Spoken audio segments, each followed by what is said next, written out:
Hey everybody, Konanja here. Welcome to Assetto Corsa, and welcome to games crashing significantly. Welcome to a multiplayer event where we are pitting two classic cars against each other on a classic circuit. The Lancia Fulvia HF against the Alfa Romeo GTA. And we are going to run two races here on the Thompson circuit in Singapore. Absolutely fantastically made modded track for Assetto Corsa. We're going to do two races in which you will compete in both cars, meaning that your actual finishing position will be the total time of the two races in two events. The Lancia being a front-wheel drive car, the Alfa being a rear-wheel drive car of similar era, but not exactly, pinpoint parity.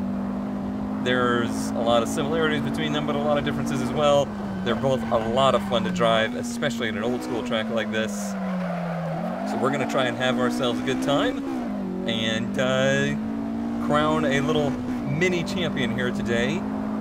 Should be a lot of fun. We're currently doing some qualifying, and then we're going to dive right into a couple of races. Alright, qualifying is over. As always, Sharky just absolutely decimating the field here. Zargonis right behind me, and the top three are in Fulvia's, what has been perceived to be the faster car of the two. Moose, the first of the Alphas, in fourth, then Powers, and another Lancia of NCW, and then the field gets a bit mixed between the two throughout the field, which should be an interesting dynamic because these cars, they make their lap times in very, very different ways. The Fulvia, just incredible feeling of liftoff oversteer. The Alfa, just fantastic on throttle oversteer. They both do amazing things in different ways, so it should be pretty cool. All right, let's see. We're about to be going to the grid. Yep, and this will be a standing start, as they usually are in Assetto. Lights are up for what should be about a 20-minute, 9-lap or so race. Here we go. Car just likes not to throttle. And we're away. Somehow I'm still able to get better starts than Sharky in this game. I, to this day, still do not know why. I got one right with me. We did clear Shark, so we get to the inside of this jump on the front straight. Of course, he's going to be on the attack down into turn one.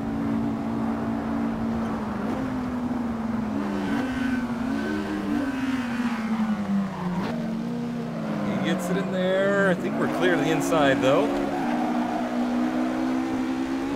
There we go. That was nice and clean.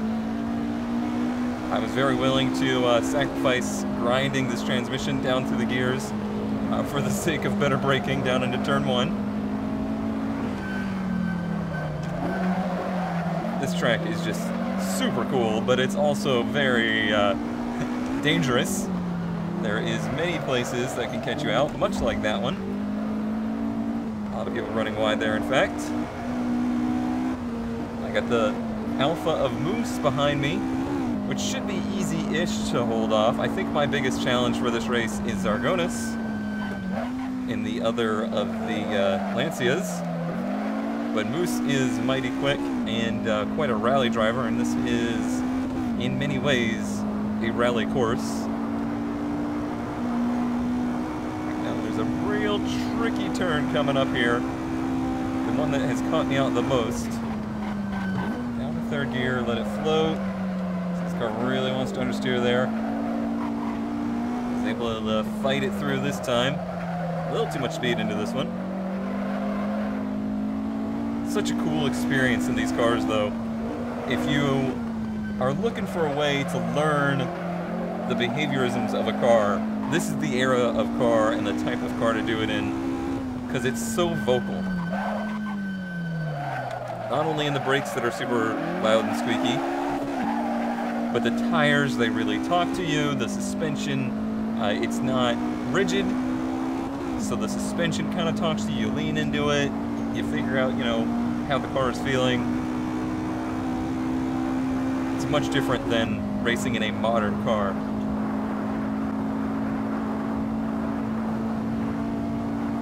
This is actually much better than I anticipated for us here. Right.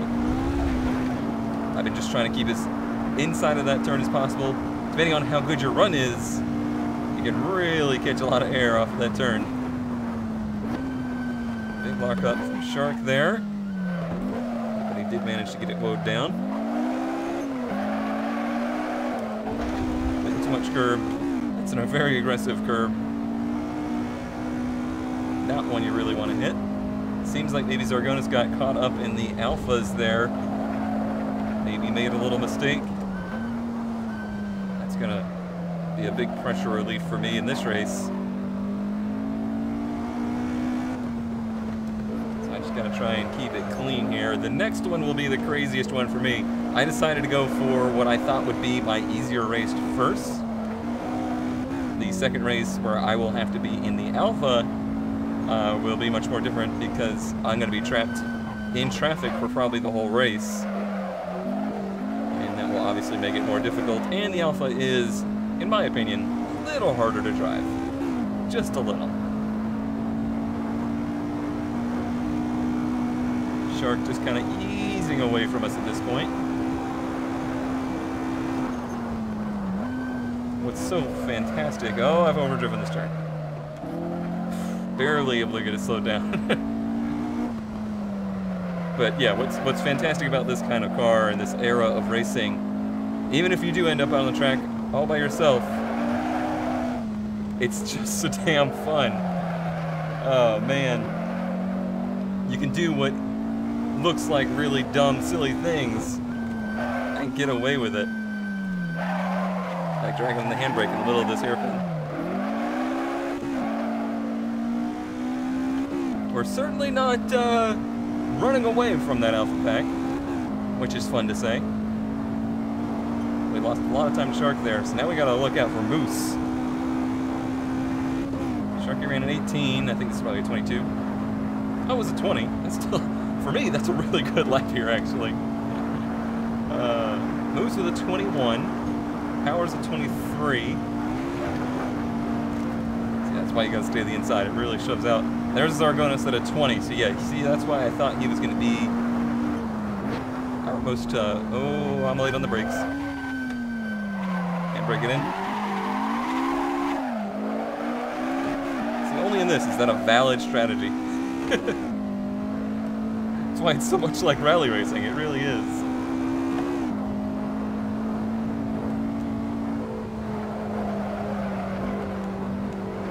Again, I need to slow down my entries a bit.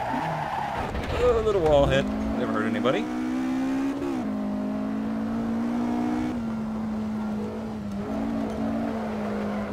Yeah, I need to back off on my entries just a bit more. It's pushing it too hard. Old school tires, not a big fan of being pushed too hard. They're very talkative, and they certainly translate very well to you, but they have a much lower threshold of grip than the newer tires do. Lost a good bit of time to Moose there.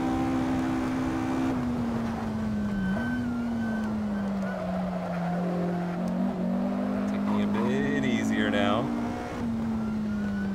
I bet he's probably pushing it pretty hard. You hear that extra squeal? I don't know if it's going to come through in like positional audio correctly, but that's actually the back wheel coming down onto the ground. This car will lift one of the inside rear wheels in the turns, and then as it makes contact with the road again, it'll let out a little chirp.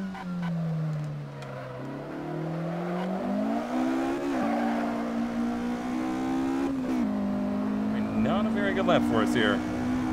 This is where the Lancia will stretch its legs a little bit on the Alpha.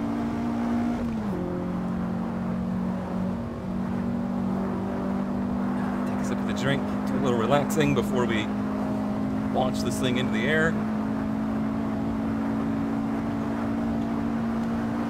Here we go. See, I first I was really looking for a combination to give this a try, because it's really like a test bed race for a format that I would like to do. And one of the first things I tried was the Alfa DTM car, because that car is kind of a riot to drive. Over that jump, it would catch so much air, you had to lift and almost like downshift brake over the crest to keep it from launching into the forest. So this is about the fastest kind of car you would theoretically want to drive here.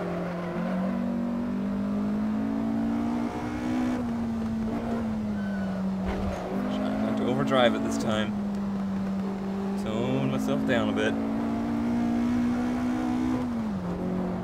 But yes, all of this whole race weekend event thingamajig that we're doing, it's in efforts to get back into doing some kind of Assetto multiplayer experience, similar-ish to what we used to do with Conelanders, but trying to take a little stress off of me. What ended up happening with Conelanders was that I got so focused and so dedicated, and you know, just took so much time to run the league that I didn't really get to have a whole lot of fun with the driving. So the focus for me with this is to keep it as fun, as selfish as it may sound, as much fun for me as possible, because I think that will make it more fun for everybody if we can do that.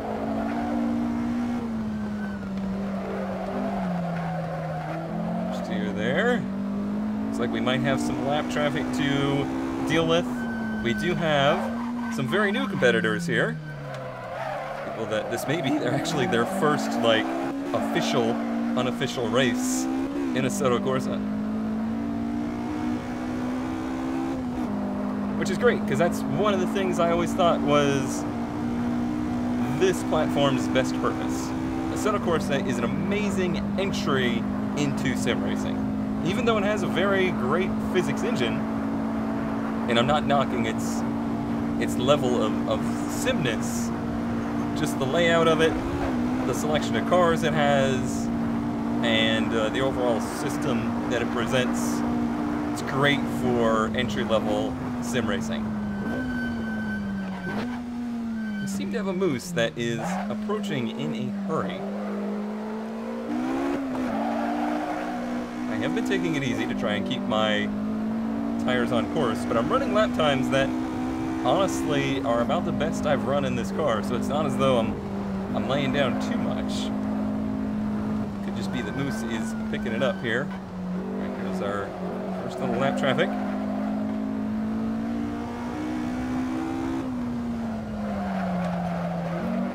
A little understeer there. Too fast. So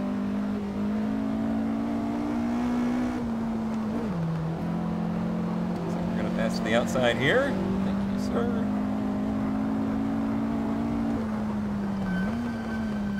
Second gear.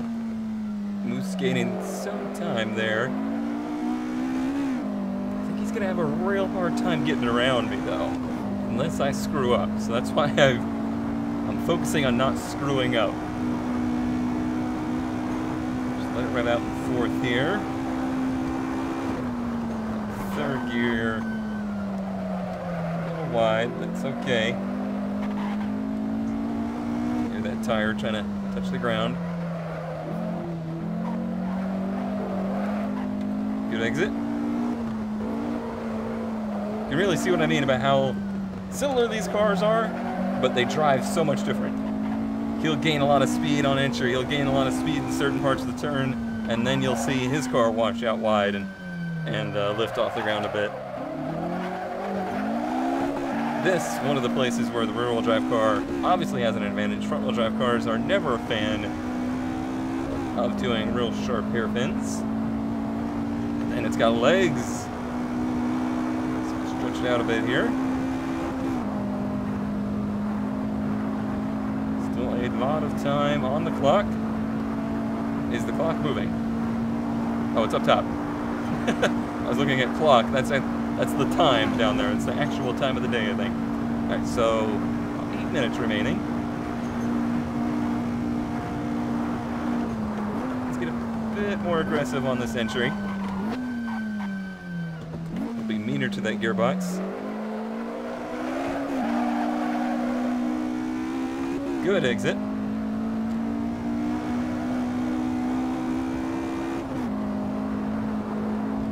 Don't overdrive this midsection and we'll be fine. Down third gear. Let it roll over, but don't get the backsliding too much. Oh, that was much too fast. Oh, Moose did the same thing. He tried to follow me through.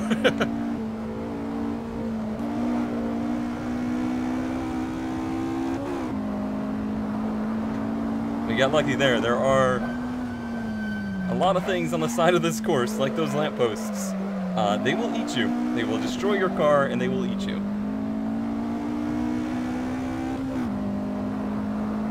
Okay, we got away with that one. For now. You know he'll be frustrated with that, missing out on that opportunity that I presented to him.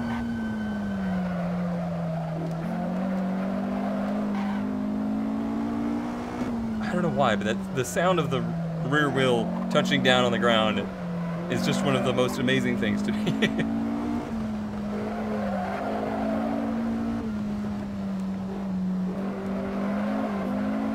No, not overdriving it.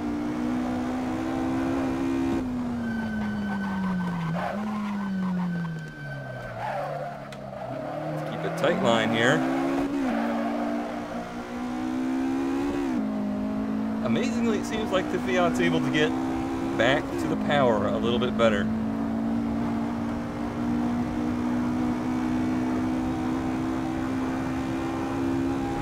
Starting lap 7 of a theoretical 9.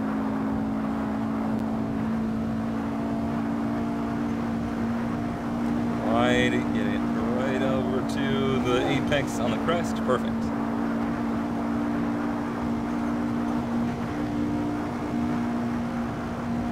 Brakes. Little grind. Just shifting a bit too early. Heel toeing that first shift because it will not go into first gear if you don't.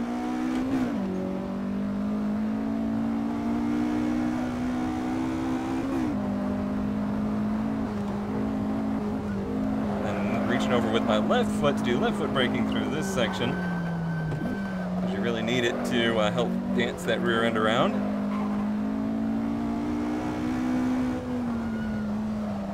I really need to invest in like a nice pair of racing socks so that I'm not too ashamed to have my feet on camera.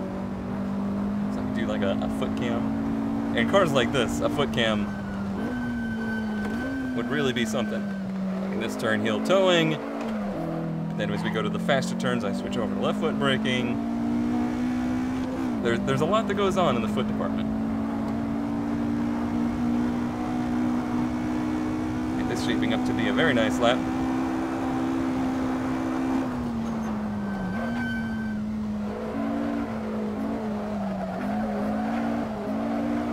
A little bit of excess understeer there. Slid it into this turn just about right though. That's about the right amount of yaw that you want in the car.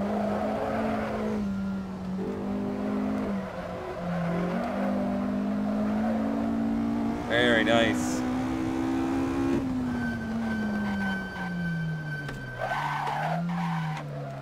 Bit deep into the hairpin. There's a lot of different ways you can take that hairpin though.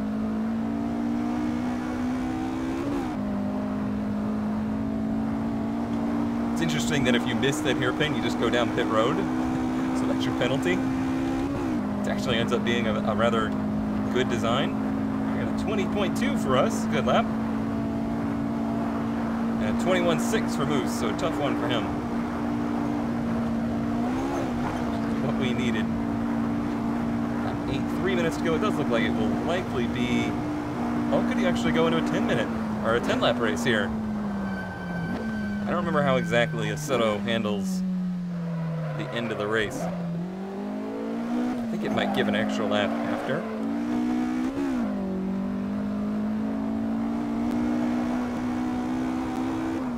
It's been a hot minute, and they've made some changes to the server side of Assetto since the days where we were really running it.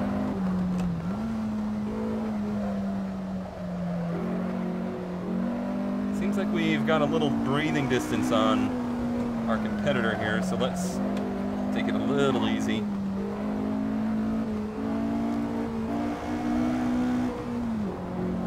You have to love the way the car just moves around through the turn. Hell, it moves around down the straightaways.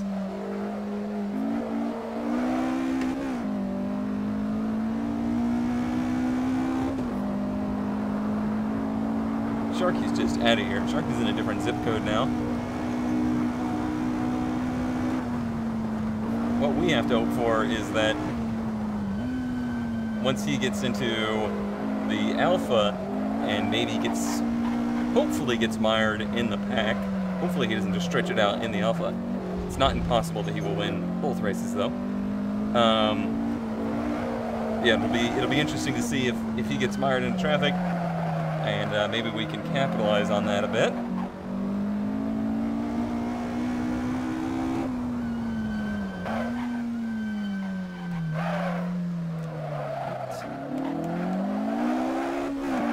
Good exit.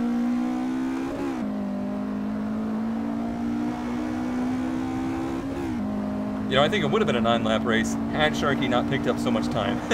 He was running 220s in the morning. Now all of a sudden he's running consistent 217s. Dang guy. We'll see if we get white flag next time by. Ooh, caught a lot of air there.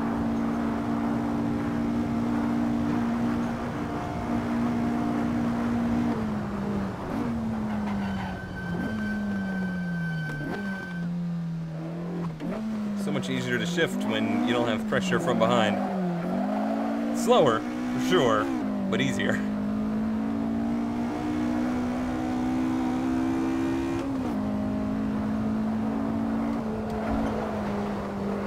Stay out of that grass.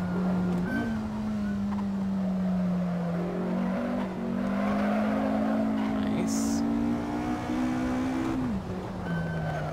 Always tempted to overdrive this turn. Whenever I get a great exit out of the turn before it, it feels so good that I just want to keep on the gas.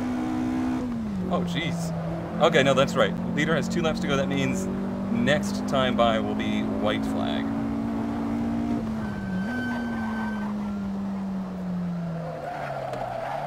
Drove it much too deep into this turn. There goes that bit of gap we had pulled. Got distracted trying to do math.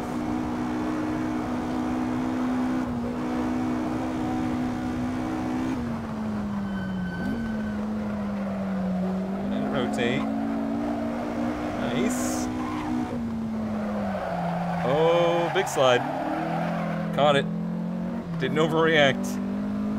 Was able to catch it. I lost some time there again.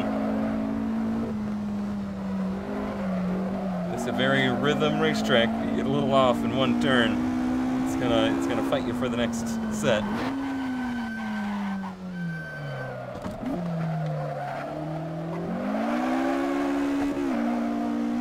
Gas. Leader's on the final lap. I think we're good in our position as long as we don't really bone this up. Now, of course, this position I have over Moose is actually pretty much irrelevant because when he gets into this car, odds are he will do far better, but you never know. I like this dynamic of having to use both cars in 2 different races because it makes the on-track action not final. Like, there's more to it than just how you perform versus a driver in that one race. You may think you're not racing anybody, but even when you're out there alone, you might actually be racing someone very hard. You just don't realize it because you're very close in time combined for the 2 races. A little bit wide there. Plus, it's a fun way to get to drive more cars, to do 2-car series, without having to worry about BOP. Because it's just virtually impossible to properly balance two cars together. There's always going to be an advantage one way or the other. Especially with cars like this that are so different, but yet so similar.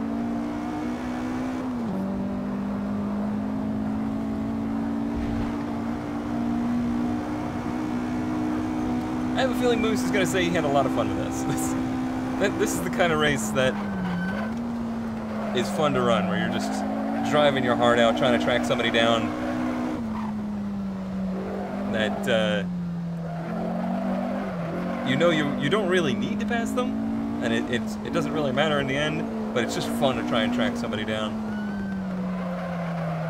Especially somebody that makes repeated mistakes like me.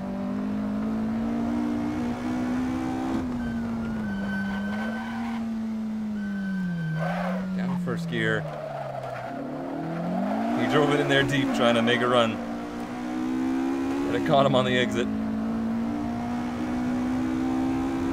Good run, Moose. That was fun. I enjoyed that. I mean, how could you not enjoy driving these cars, but still. You know what I mean. Now, can we drift the jump after the straightaway? That is the question. Right.